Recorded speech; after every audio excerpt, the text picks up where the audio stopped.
Hey guys, it's Greg from Big Almond again. If you're looking into getting into streaming or recording your gameplay, but you prefer playing on a console like an Xbox or a PlayStation rather than a PC, then you should look into getting one of these.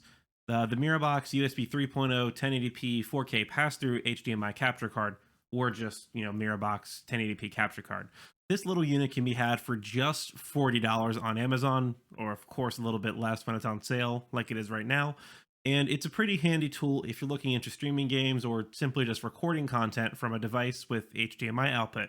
So let's take a look at this and see what you actually get for the $40 and how it actually works. You smell that? It smells like a bit goblin. So, what is this Mirabox USB HDMI capture card, or better yet, what's a capture card to begin with? Well, a capture card is a device that lets you, per its name, capture the video signal from one device in real time and send it to another device, particularly a PC in this case, so it can be used in programs like OBS to either save it to be edited later or used in a scene for streaming. This can be useful for capturing footage from a camera with HDMI out, a game console like an Xbox or a PlayStation, or even other PCs, so long as they have an HDMI video out connector. It's also worth mentioning that some video cards, particularly those focused on gaming, will also have a video pass through so that you're able to play your game on your TV or monitor like you normally would without the added latency from the signal being sent to your capture device. Now, of course, when it comes to video, there are a ton of attributes to worry about, things like resolution, frame rate, and all that junk. And as for this capture card in particular, it's capable of capturing video up to 1080p at 60 FPS. It connects to your PC via a standard USB 3.0 cable, one of which is included in the box. And it has a 4K pass through, so you can hook it up between your console and your TV so that you can play your game as you normally would while recording your game footage.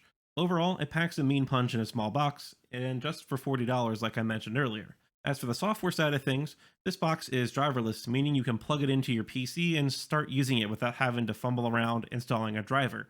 Plus, it also supports Linux, which, to be fair, may not be important for many people, but it is useful for some people like myself that likes to try to daily drive Linux.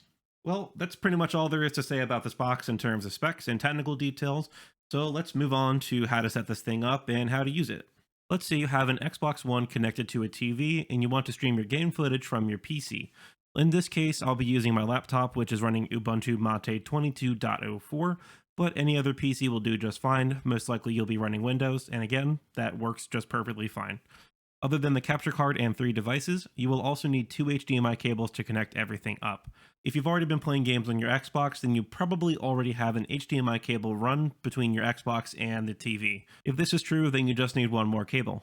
Now let's get to the good stuff. First, take the included USB cable and plug one end into a USB port on your PC and the other end into the capture card. Next, take one HDMI cable and plug one end into your Xbox and the other into the in port on your Mirabox. Then take your second HDMI cable and plug one end into your TV and the other end into the out port on the mirror box. You should now have 3 cables connected to your capture card, with the USB cable going to your PC, in going to your console, and out going to your TV. Now on your PC, open up OBS and let's set up a scene for our game. Click the plus button under scenes to add a new scene and give it a name. Let's go with Goblin Gameplay. Now we need to click the plus button under sources to add our game capture. Select the video capture device option, give it a name like game capture, and select the video capture device we want to use, which should have something like Mirabox capture or something similar in the name. Click OK and we should now see a preview of our stream output, which right now just has our game on it. From here, just like normal, we can add other sources and scenes to customize our stream, like adding a stream overlay, like this one I have right here for my OSRS streams, and a Streamlabs overlay for subs and other shoutouts. Now you can click Start Streaming, start playing your game, and have fun. So at this point, you might be wondering what the point of this is when the Xbox and PlayStation both have built-in tools for streaming directly to Twitch, and I believe also other platforms. While these built-in tools are great in that it lowers the barrier to entry from a cost and ease of use standpoint, since you don't have to worry about configuring sources and OBS and such, unfortunately these tools don't provide a whole lot of customization in terms of adding things like overlays or audio sources, and they also usually don't result in great video output qualities, and this is because the stream encoding will be fighting for hardware resources with the game itself. These consoles really are intended to do like one job, and there really isn't a whole lot of room for much else. Thus, having something like this to send the video out to your PC to be further processed and streamed and all that junk can help elevate the overall quality of your streams and videos for not too much extra money. Now, of course, I showed you how to stream from a console, but you could also use video capture cards just like this one to play games on one PC and then stream from another one, having a completely separate dedicated streaming PC. This really isn't that common these days though, since higher core count processors and video encoders utilizing the GPU like NVENC are becoming more common. Thus, the need for a separate PC is kind of dwindling. But it may still come in handy even if you're not streaming. I personally use this like recording footage off of my PCs when I'm doing stuff like tinkering with a PC's BIOS or installing an OS where OBS is not yet available, or less or so, recording B-roll footage for games on my test bench so video encoding isn't affected by the game or vice versa. Sure, it's all still in the same realm of content creation, but that's kind of the intent for a device like this. It deals with video, so inherently it deals with content. But either way, I think you get my point by now.